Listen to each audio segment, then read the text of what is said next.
ભારતના બંધારણમાં 1952ની અંદર સમાન અધિકાર આપી જ દીધા છે અને અત્યારે ગુજરાત સરકારે જે જાહેરાત કરી છે યુસીસી લાવવા માટે એની અંદર 5 સભ્યોની સમિતિ બનાવી છે.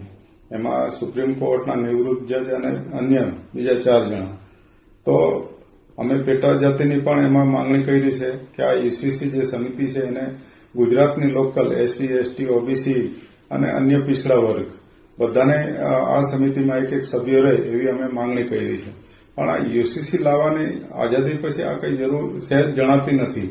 કેમ કે યુસીસી લાવવાથી મને એવું લાગે છે કે જે આદિવાસીનું આરક્ષણ, એસસીનું આરક્ષણ અને ઓબીસીનું આરક્ષણ છે એને આડકતરી રીતે ખતમ કરવાનું આ મોટામાં મોટું ષડયંત્ર અમને લાગે છે.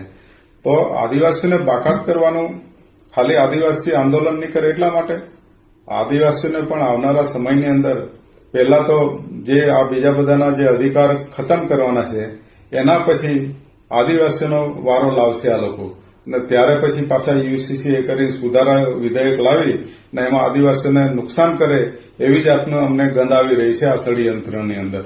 તો આ વસ્તુ યુસીસીને અમારે કોઈ જરૂર નથી.